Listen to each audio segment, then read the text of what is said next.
सभी को नमस्कार। आज के इस वीडियो सेशन में आपका स्वागत है। जैसा कि पीछे बोर्ड पे दिख ही रहा होगा कि ज्योग्राफी टॉपिक वाइज एक श्रृंखला स्टार्ट की है। इस श्रृंखला की ये विशेषता रहेगी कि ज्योग्राफी भूगोल के जो विभिन्न विषय है टॉपिक वाइज अपन लेंगे और उस विषय को इस अप्रोच से पढ़ेंगे अपन कि इसमें एनसीईआरटी का जो पोर्शन है वो भी कवर हो जाए और अच्छी कोई ऑथेंटिक टेक्स्ट बुक है उसके पोर्शन भी कवर हो जाए और उस जो टॉपिक से विभिन्न एग्जाम में क्वेश्चन आए हैं उन सभी प्रश्नों का भी एक अच्छे तरीके से प्रीवियस ईयर क्वेश्चन है उनका अच्छे से समावेश हो जाए। तो उस समग्र दृष्टिकोण से अपन ये श्रृंखला स्टार्ट कर रहे हैं जिसमें विभिन्न टॉपिक वाइज लेते हुए अपन आगे बढ़ेंगे। तो टॉपिक में पहला टॉपिक मैं ले रहा हूँ पृथ्वी की आंतरिक संरचना, इंटीरियर ऑफ अर्थ। तो इसको आज अपन समझेंगे इंटीरियर ऑफ अर्थ को। आज का टॉपिक है पृथ्वी की आंतरिक संरचना। पृथ्वी की आंतरिक संरचना।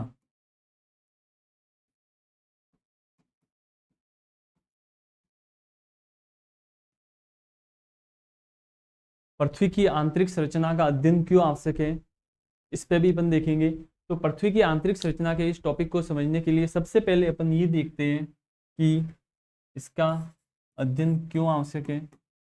तो क्यों का अपन जवाब देखें तो क्यों का जवाब ये है कि विभिन्न प्रकार की घटनाएं होती है, चाहे वो प्राकृतिक घटनाओं की मैं बात कर रहा हूँ, चाहे वो सुनामी हो, सुनामी की घटना हो, भूकंप की घटना हो, ज्वालामुखी की घटना हो, इन सभी घटनाओं के कारणों का पता लगाने के लिए जो भी रिसर्च होता है वो सब निर्भर करता है पृथ्वी की आंतरिक संरचना का। यदि आपको अच्छे से जो भी रिसर्च करने वाले हैं वो इसका नॉलेज रखते हैं तो इन सब के कारणों का पता लग जाएगा कि किस कारण से ये घटनाएं हो रही है। इसको एक अपन उदाहरण की तौर पे देखते हैं। जैसे कि आपने पूर्व में पढ़ा होगा कि जो संपूर्ण महाद्वीप है, पृथ्वी के विभिन्न महाद्वीप है जो भी बटे हुए हैं वो एक समय पर सभी जुड़े हुए थे जिसको कहा जाता था पेंजिया। पेंजिया का अर्थ है संपूर्ण महाद्वीप एवं महासागर का हिस्सा था उसे कहा जाता था पेंथालासा। अब इन महाद्वीपों के विखंडन के पीछे भी कई थ्योरी है। अब ये महाद्वीप आपस में अलग अलग होते हैं तो अलग अलग होने के बाद ये पेंजिया दो भागों में बढ़ जाता है। अंगारा लैंड,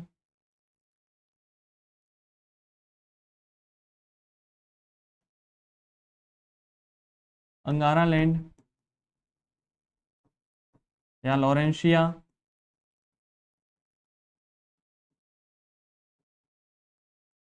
या और दूसरा गोंडवाना लैंड।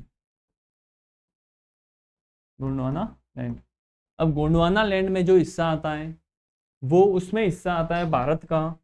ये केवल मैं एक उदाहरण के तौर पे बता रहा हूँ कि पृथ्वी की आंतरिक संरचना का अध्ययन कैसे काम आ रहा है। मैंने ये घटनाएं बताई है, उन घटनाओं के अध्ययन के लिए आंतरिक संरचनाओं का नॉलेज होना आवश्यक है। उसी तरीके से जैसे ये आपको बताया मैंने दोनों भागों में पेंजिया बट गया, लॉरेंस अंगारा लैंड और गोंडवाना लैंड में। अब भारत का जो प्रायद्वीपीय पठार का हिस्सा है, प्रायद्वीपीय पठार का हिस्सा है, प्रायद्वीपीय पठार का हिस्सा, उसमें प्रायद्वीपीय पठार का हिस्सा है वो किसका हिस्सा है, मूलतः जो स्थिर भाग था गोंडवाना लैंड उसका हिस्सा है, उससे टूटकर बना है। तो उस हिस्से को क्या माना जाता है, स्थिर माना जाता है क्योंकि ये प्राचीन भूखंड का हिस्सा है, कोई टेक्टोनिक या विवर्तनिक गतिविधि यहाँ पे नहीं है, इसलिए इसको अक्सर स्थिर माना जाता है। अब स्थिर माना जाता है लेकिन स्थिर मानने के बावजूद भी यहाँ पे दो भूकंप आए, दो भूकंपीय घटनाएं देखी गई। उसमें अपन देखते हैं महाराष्ट्र में ये दो भूकंपीय घटनाएं, एक कोयना का भूकंप, कोयना का भूकंप, और दूसरा भूकंप देखते हैं लातूर का भूकंप, लातूर का भूकंप। अब एक स्थिर भूखंड होते हुए भी, प्रायद्वीपीय पठार एक स्थिर भूखंड होते हुए भी यहाँ पर ये भूकंप आए तो किसके कारण आए, अस्थिरता के कारण आए। अब अस्थिरता किसके कारण उत्पन्न हुई, आंतरिक कोई बल लगे होंगे, पृथ्वी की आंतरिक संरचना में कोई बल लगे होंगे या उसकी आंतरिक संरचना में क्या घटनाएं घटी होगी जिसके कारण ये भूकंप आए। बाकी ये स्थिर था लेकिन भूकंप आए किसके कारण, उसकी आंतरिक संरचना में बदलाव के कारण। तो इन सब का अध्ययन करने के लिए आंतरिक संरचना का ज्ञान होना आपसे के अब ये भूकंप कब आए, कई बार यहाँ से ऑब्जेक्टिव क्वेश्चन बन जाता है, तो आप लिख सकते हो 11 दिसंबर 1967 में कोयना का भूकंप आया। कोयना है महाराष्ट्र में। और लातूर का भूकंप आया 30 सितंबर 1993 में लातूर का भूकंप आया। अब देखने की बात ये थी कि इनके पीछे अपन ने अध्ययन के पीछे क्या कारण है वो अपन ने देखा है। अब अपन देखते हैं आगे पृथ्वी की जो भूगर्भिक संरचना है, पृथ्वी की भूगर्भिक संरचना, भूगर्भिक संरचना किस पे निर्भर करती है। तो इस भूगर्भिक संरचना के पीछे दो कारण है, दो बल लगते हैं। अंतर्जात प्रक्रियाएं, अंतर्जात प्रक्रियाएं और बहिर्जात प्रक्रियाएं, अंतर्जात प्रक्रिया और बहिर्जात प्रक्रिया। अब अंतर्जात प्रक्रियाओं में कौन सी प्रक्रिया आएगी, पृथ्वी के आंतरिक बल के कारण जो घटनाएं उत्पन्न होती है उनको अंतर्जात प्रक्रियाएं कहा जाता है। अब अंतर्जात प्रक्रियाओं के अंतर्गत आप देख सकते हो ज्वालामुखी, ज्वालामुखी हो गई, सुनामी हो गई, भूकंप हो गया, ये सब पृथ्वी की आंतरिक भाग में उत्पन्न होने वाले बल के कारण लगते हैं। और बहिर्जात प्रक्रियाएं वे होती है जो पृथ्वी के बाहरी भाग में बल उत्पन्न होते हैं। अब बाहरी भाग में बल उत्पन्न करने वाला सबसे बड़ा कारक होता है वो होता है सूरज। सूर्य की गर्मी से ही संपूर्ण प्रक्रियाएं संचालित होती है, चाहे वो वायु के द्वारा अपर्दन हो या फिर नदी के द्वारा अपर्दन एवं निक्षेपण प्रक्रिया और विभिन्न बहिर्जात प्रक्रियाओं के द्वारा संपादित होते हैं। अब आगे अपन इसमें देखते हैं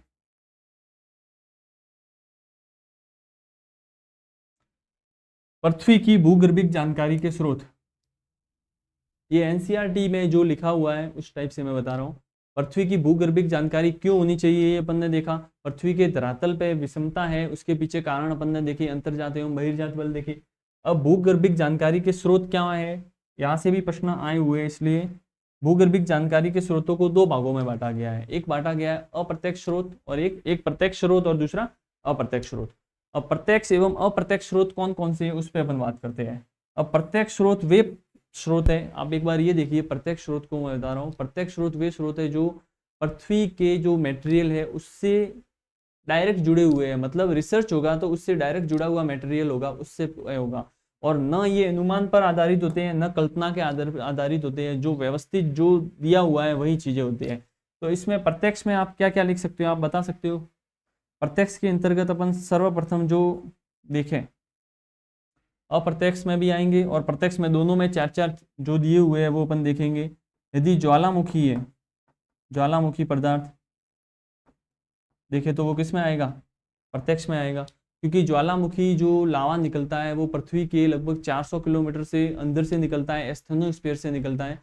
तो एस्थेनोस्फीयर से निकल रहा है मतलब वो ज्वालामुखी पदार्थ आ रहा है वो पृथ्वी के आंतरिक भाग से आ रहा है। आंतरिक भाग से आने के कारण पर उन गुणों का विश्लेषण करने पर हमें पृथ्वी की जो संरचना है किस टाइप की है उसका पता लगेगा। यदि ज्वालामुखी से जो पदार्थ निकल रहा है यदि उसका विश्लेषण किया जाएगा तो पृथ्वी के आंतरिक भाग में पदार्थ है उसका हमें पता लगेगा। तो ये प्रत्यक्ष स्रोत के अंतर्गत आ गया। अब दूसरा देखें,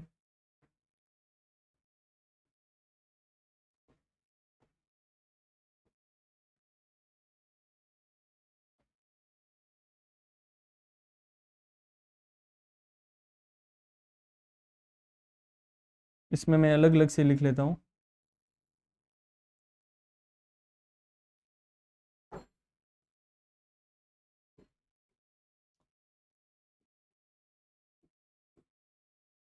प्रत्यक्ष स्रोत और अप्रत्यक्ष स्रोत।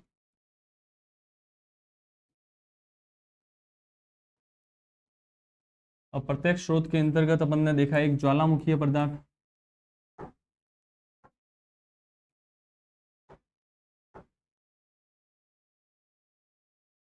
ज्वालामुखी पदार्थ,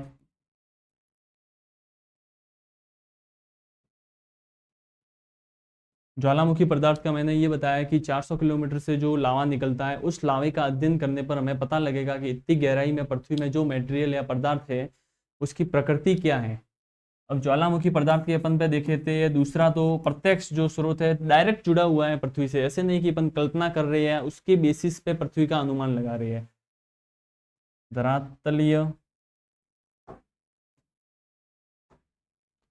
धरातलीय चट्टान, धरातल पे जो चट्टान है उससे भी पृथ्वी की संरचना का पता लगेगा। और उसके अलावा अपन देखें तो जो माइनिंग होती है, खनन में एक एनसीईआरटी में भी इसमें लिया हुआ है कि अफ्रीका की सोने की खदान है, अफ्रीका की सोने की खदान जो लगभग 3 से 4 किलोमीटर की गहराई तक है, 3 से 4 किलोमीटर तक की गहराई पर है। तो वहाँ पे गहराई में जाने पर पृथ्वी की आंतरिक संरचना किस हिसाब से कितनी है, मतलब कौन सी गुण धर्म रखते हैं, वो उससे 3 से 4 किलोमीटर की गहराई तक का अनुमान लग जाएगा। तो ये भी प्रत्यक्ष स्रोत के अंतर्गत आते हैं। अब इसके अंतर्गत अपन और देखें, खनन के अलावा इसमें एक प्रोजेक्ट है खनन में, अगला देखें खनन के अलावा तो गहरे महासागरीय भागों में प्रवेदन, महासागरीय भागों में प्रवेदन मतलब ड्रिलिंग, डीप ओशियन ड्रिलिंग के अंतर्गत महासागरीय भागों में ड्रिलिंग मतलब उसके नीचे ड्रिल किया जाता है पृथ्वी की आंतरिक संरचना को पता लगाने के लिए। तो डीप ओशियन ड्रिलिंग का एक उदाहरण है, वो मैं आपको दिखाता हूँ इसमें। ये आप देख सकते हो, एनसीईआरटी में एक लाइन है, कोला प्रायद्वीप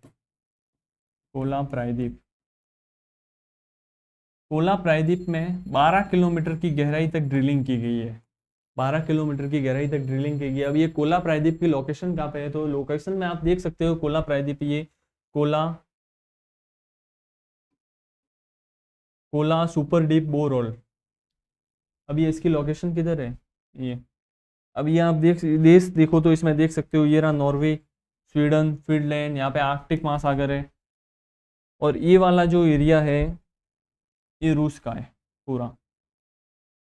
तो रूस के अंतर्गत है कोला प्रायद्वीप, इसकी लोकेशन इधर है। तो कोला प्रायद्वीप में क्या किया गया है, डीप ओशियन ड्रिलिंग की गई है जिससे पृथ्वी की आंतरिक संरचना का पता लगाया जा सके। तो ये आप ध्यान में रखना, कोला प्रायद्वीप 12 किलोमीटर की डीप ओशियन ड्रिलिंग की गई है।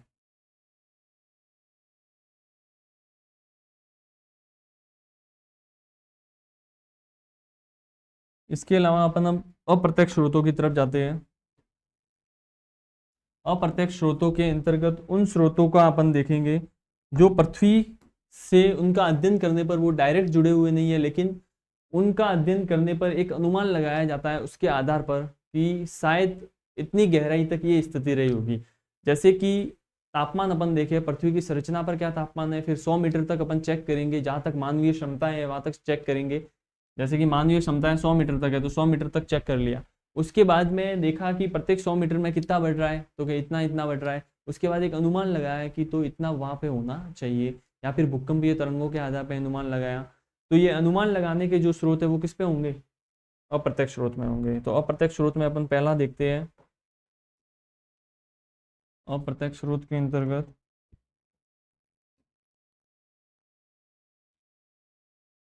इसमें पहला देखें तो तापमान, घनत्व, दबाव,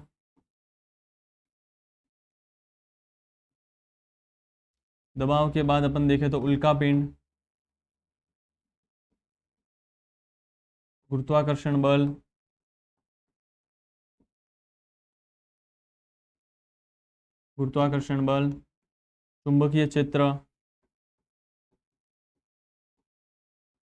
चुंबकीय क्षेत्र, व भूकंपीय तरंगें।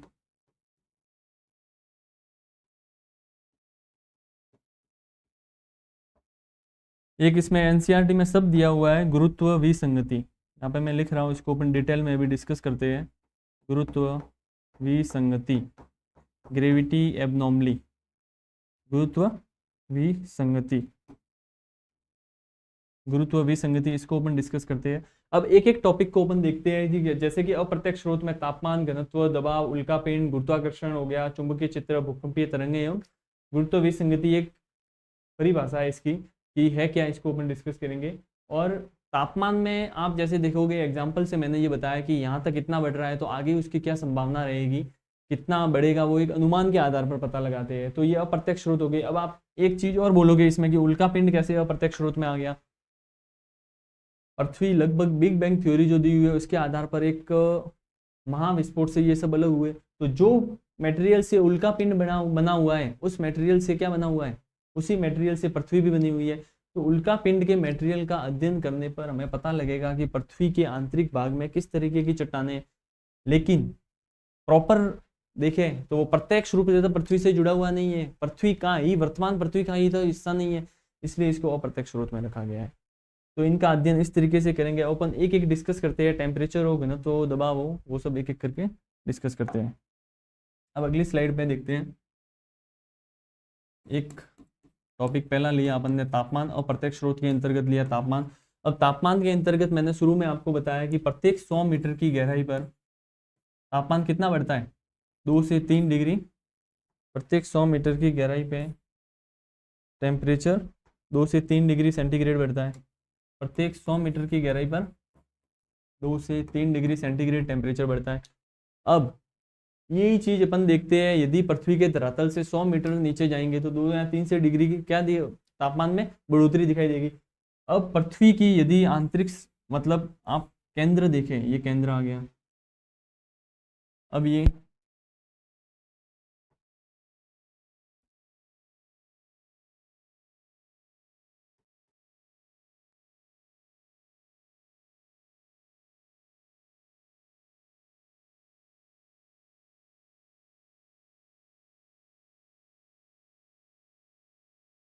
ये जैसे कि पृथ्वी अपन ने, ये इसका केंद्र है, ये इसके धरातल का कोई बिंदु है।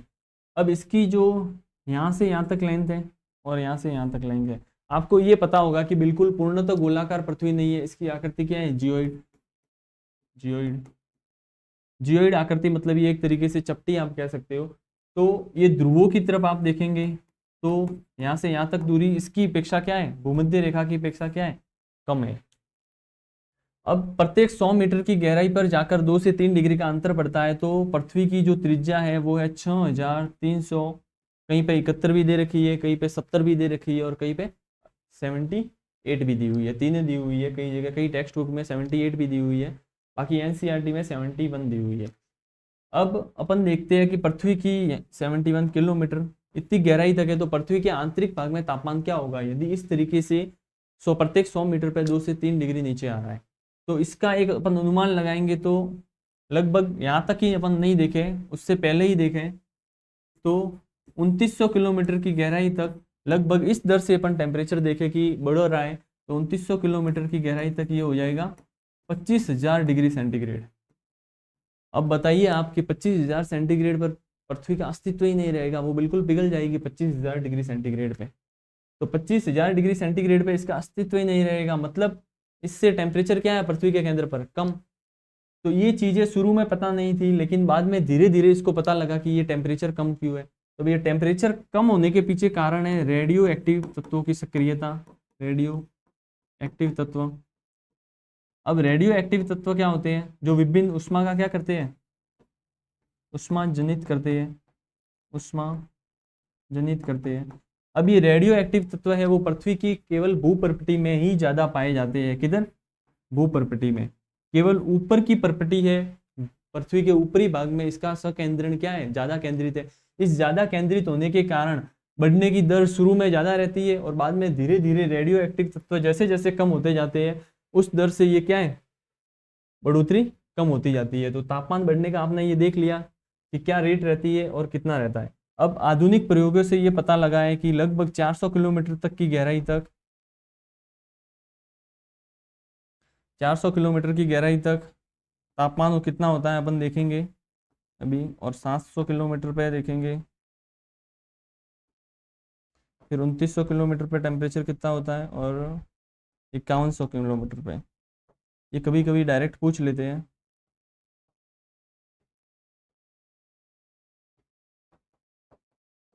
यहाँ पे 1500 degree centigrade, 1900 degree centigrade 700 kilometre पर, इधर 3700 डिग्री सेंटीग्रेड और 5100 पे 4300 डिग्री सेंटीग्रेड। ये टेम्परेचर में केवल समझने का इतना ही था कि रेडियो एक्टिव तत्व की सक्रियता जो कि ऊष्मा जनित करते हैं वो पृथ्वी की भूप्रकृति के ऊपर भाग में ज्यादा संकेंद्रण होने के कारण वहां पे तापमान बढ़ने की दर क्या होती है, अधिक होती है। अपन इसमें अगला देखें, तापमान के अलावा दूसरा पॉइंट अपने था, तापमान के बाद दूसरा था दबाव।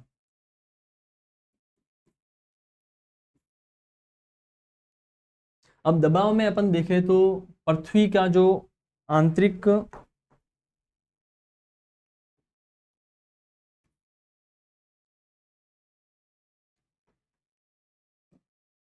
दबाव में अपन देखें तो पृथ्वी के ऊपरी पृष्ठ से जब अपन नीचे की तरफ जाएंगे तो उसके ऊपर जो चट्टानों का भार होगा वो लगातार बढ़ता जाएगा, इसलिए यहाँ पर जो दबाव होगा उससे ज्यादा दबाव इधर होगा, उससे ज्यादा दबाव इधर होगा, उससे ज्यादा दबाव इधर होगा। अब दबाव से घनत्व में भी फर्क पड़ेगा, पृथ्वी के घनत्व में भी फर्क पड़ेगा, टेम्परेचर में भी कुछ फर्क पड़ेगा। तो इन चट्टानों के दबाव से अपन फिर देखेंगे कि घनत्व में क्या फर्क पड़ेगा। अब घनत्व में फर्क समझने के लिए आप यूं देखिए, जैसे कि घनत्व सबसे पहले होता क्या है, आप ये देखिए, घनत्व होता है द्रव्यमान बटा आयतन, मास बटा वॉल्यूम, द्रव्यमान बटा आयतन। जैसे कि आपने कोई बॉक्स लिया 1 किलो वाला, जैसे कि आप समझने के लिए देख लो कि कोई बॉक्स लिया, उसमें यदि आप रुई भर लोगे, बॉक्स कितना स्थान घेर रहा है वो आप देखिए और उसमें वजन कितना रह रहा है। जैसे कि बॉक्स स्थान घेर रहा है कोई भी आप अंदाजे से जैसे ले लिए कि 1 मीटर क्यूब स्थान घेर रहा है 1 मीटर का, उसमें यदि 1 किलो ही रुई आ रही है तो इसका जो घनत्व होगा वो 1 किलोग्राम पर मीटर क्यूब। अब आप 1 मीटर क्यूब का कोई बॉक्स ले रहे हो, उसमें लोहे का कितना अंश आ सकता है, जैसे कि उसमें 50 किलो लोहा आ गया तो 50/1 मीटर क्यूब, तो इसका घनत्व कितना हो गया लोहे वाले का 50 किलोग्राम पर मीटर क्यूब। तो घनत्व किसका ज़्यादा है, इसमें आप इस तरीके से समझ सकते हैं कि रुई और लोहे का एग्जाम्पल लेके घनत्व को समझ सकते हैं। घनत्व का फॉर्मूला है द्रव्यमान बटा आयतन, तो उसका घनत्व ज़्यादा हुआ जो कि मतलब प्रेस की हुई चीज़ है, दबी हुई चीज़ है जिसके कण पास पास है। तो जिस प्रकार चट्टानों का वजन उसके ऊपर बढ़ता जाएगा, उसके बढ़ने के कारण यहाँ पे दबाव ज़्यादा पड़ेगा, जिससे घनत्व में क्या होगा, बढ़ोतरी होगी। लेकिन आधुनिक प्रयोगों से, आधुनिक प्रयोग हुए उसमें ये सिद्ध हुआ है, आधुनिक प्रयोगों से सिद्ध हुआ है कि दबाव कितना भी बढ़ा दिया जाए, एक लिमिट पर जाकर, एक सीमा तक दबाव होने के बाद, एक सीमा तक दबाव होने के बाद घनत्व में वृद्धि नहीं होती है, मतलब फिर कांस्टेंट हो जाता है, स्थिर हो जाता है।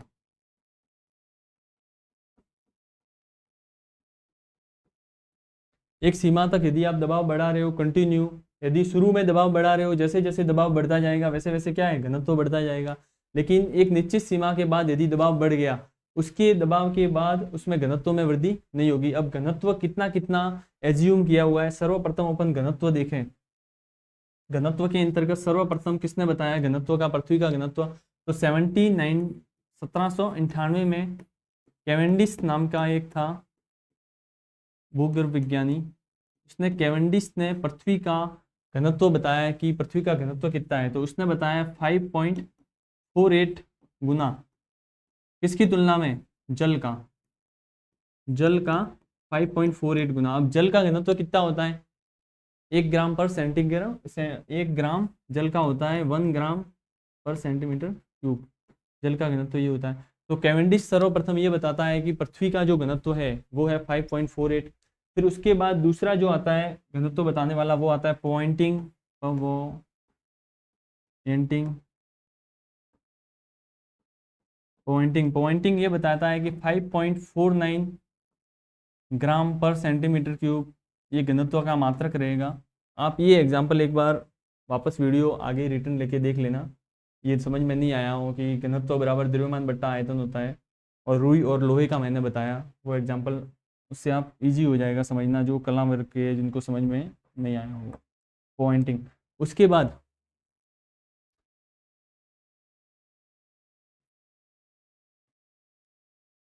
और आधुनिक, ये तो दोनों मैंने वैज्ञानिक बता दिए। कैवेंडिश ने जल का घनत्व मतलब पृथ्वी का घनत्व 5.48 गुना जल का बताया है, जल के घनत्व का 5.48 गुना है। पॉइंटिंग ने 5.49 ग्राम पर सेंटीमीटर क्यूब बताया। और लेकिन आधुनिक प्रयोगों से आधुनिक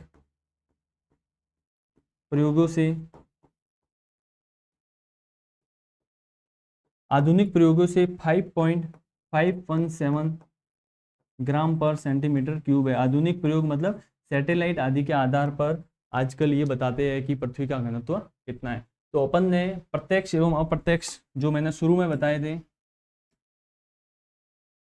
शुरू में मैंने ये बताया कि पृथ्वी की आंतरिक संरचना का अध्ययन क्यों आवश्यक है, इसके पीछे अपन ने कारण बताए थे। इन घटनाओं की अपन को जानकारी या इनके बारे में शोध करने के लिए ये जानकारी आवश्यक है। इसका एक उदाहरण मैंने ये दिया था भूकंप का। इसके बाद अपन ने दूसरी बार जो देखा है, दूसरी स्लाइड पे मैंने ये देखा था कि पृथ्वी की भूगर्भिक संरचना जो है वो किस पे डिपेंड कर रही है। अंतर्जात प्रक्रिया एवं बहिर्जात प्रक्रिया है, वो बल लग रही है, उसके आधार पर पृथ्वी का भूगर्भिक विन्यास या संरचना उस पर डिपेंड करती है। उसके बाद अपन ने ये चीज देखी है, भूगर्भ की जानकारी के स्रोत। इसके सोर्स कौन कौन से हैं, प्रत्यक्ष और अप्रत्यक्ष स्रोतों में अपन ने इसको बांटा है। तो प्रत्यक्ष स्रोत में फिर आगे अपन ने देखा, ये प्रत्यक्ष स्रोत मैंने लिखी है, आप एक बार ये एनालाइज कर लेना कि प्रत्यक्ष एवं अप्रत्यक्ष स्रोत में कौन कौन से है। उल्का पिंड इसमें नहीं है, आप ये मेन ध्यान रखने की चीज ये है, क्योंकि पृथ्वी का जो मटेरियल है वो सेम नहीं है, उसी का हिस्सा जरूर था लेकिन अपन अभी देखें तो उसका अंश नहीं है, इसलिए इसको इसमें देखा है। अब एक इसमें अपने डिस्कस करना रह गया है गुरुत्व विसंगति, ग्रेविटी एबनॉर्मली, तो वो अभी डिस्कस करते हैं अपन। बाकी अपन ने यहाँ तक इतना पढ़ लिया है। और एक चीज़ और आपको, फिर उसके बाद अपन ने ये दिखाने के बाद मैंने डिस्कस किया तापमान किस तरीके से बढ़ रहा है। रेडियो एक्टिव तत्व ज़्यादा थे इसलिए इसकी दर ज़्यादा थी, लेकिन वास्तव में अपन देखें तो इसका टेम्परेचर इतना ही था।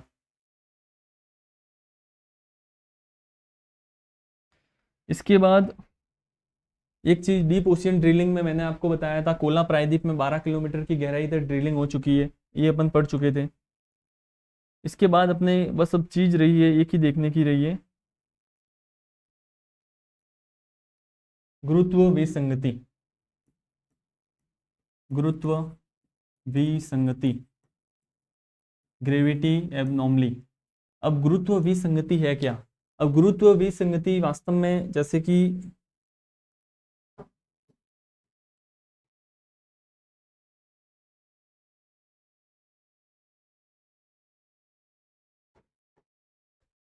अपन ये देखे, पृथ्वी की अपन ने त्रिज्या देखी है 6371 किलोमीटर। अब इसका आकार जियोइड है, आप इसको इस तरीके से समझिए कि ये चपटी है। तो पृथ्वी के केंद्र से ध्रुवों तक की दूरी देखें और पृथ्वी के केंद्र से विषुवत भूमध्य रेखा पर इसकी दूरी देखें, तो इसकी दूरी क्या है, चपटी है, इसलिए क्या है, इसकी दूरी कम होगी और इसकी दूरी क्या होगी, ज़्यादा। और आगे जैसे अपन पढ़ेंगे तो पृथ्वी के आंतरिक भाग में जो है वो आंतरिक पिंड है, वो बना हुआ है फेरस प्लस निकल का, तो वो एक चुंबक की तरह व्यवहार करता है। संवहनीय धाराएं भी उसी की तरह चलती है, चुंबक की उसके रेडियो एक्टिव पदार्थ एवं चुंबकीय के कारण। तो फेरस एवं निकल से बना हुआ है, इसके कारण ये चुंबक की तरह व्यवहार करती है। तो यहाँ पे जो गुरुत्वाकर्षण बल लग रहा है, अब गुरुत्वाकर्षण बल उसके कारण लगेगा, तो फेरस प्लस निकल के कारण। अब गुरुत्वाकर्षण बल लग रहा है तो यहाँ से जो यहाँ की दूरी है वो है कम और यहाँ से यहाँ की दूरी है ज़्यादा। तो गुरुत्वाकर्षण बल में क्या आ गया, विसंगति, मतलब एक जैसी नहीं है, अलग अलग है। अलग अलग होने के पीछे कारण क्या है, इनकी दूरी और इसका आकार, जो आकार है उसके कारण ही दूरी है, तो इसको क्या कहते हैं, गुरुत्व विसंगति। अब अपन लास्ट में देखते हैं जो समझाने की चीज थी, इसमें आप देख लो एक बार। तापमान का मैंने बता चुका हूँ, घनत्व बता दिया है, दबाव, उल्का पिंड का बताया कि ये अप्रत्यक्ष स्रोत में क्यों आएगा, गुरुत्वाकर्षण बल, चुंबकीय क्षेत्र। अब भूकंपीय तरंगों में अपन आगे देखेंगे पी तथा एस वेव किस तरीके से भूकंपीय तरंगें पृथ्वी की आंतरिक संरचना के नॉलेज किस तरीके से हो उसके में सहायक होती है, वो अपन उसमें देखेंगे। और गुरुत्व विसंगति में बता चुका हूँ। अब आगे एनसीईआरटी का मैं इसमें आपको दिखा देता हूँ। जैसे कि आप ये पार्ट देखेंगे, तीसरी यूनिट 11th की बुक है, उसमें जैसे कि शुरू में एक शब्द दिया हुआ है स्थल मंडल। अब ये जैसे कि आगे मैं बताऊंगा, स्थल मंडल लिथोस्फीयर इसको बोलते हैं, लिथोस्फीयर, LITHOSPHE, लिथोस्फीयर। अब लिथोस्फीयर में क्या क्या शामिल होते हैं? भूगर्भिक पर्पटी, भूपर्पटी प्लस ऊपरी मेंटल। ये अपन आगे कल के लेक्चर में देखेंगे। अब आप इसमें आगे देखोगे तो स्थल मंडल क्या है, एक शब्द ये इंपॉर्टेंट है, बाकी आप खुद रीड करना। इसमें देखने की चीजें वो मैं बता देता हूँ। भूगर्भिक प्रक्रियाओं का परिणाम बहिर्जात व अंतर्जात प्रक्रिया होती है, ये मैं बता चुका हूँ। अब इसका अपन अध्ययन क्यों कर रहे हैं? सुनामी, भूकंप क्यों आ रहे हैं, तो इसको देखने के लिए कर रहे हैं। तो ये अपन ने देख लिया। पृथ्वी की त्रिज्या 370 या 71 या 78, 3 मैंने बताई है, अलग अलग जगह है ये। और धरातलीय चट्टाने, सोने की खदानें, ये इसका है, ये अपन देख चुके हैं। इसके बाद डीप ओशियन ड्रिलिंग अपन देख चुके हैं। आर्कटिक महासागर में कोला प्रायद्वीप, इसकी लोकेशन भी मैं आपको नक्शे के साथ में बता चुका हूँ। ज्वालामुखी उद्गार बता दिया।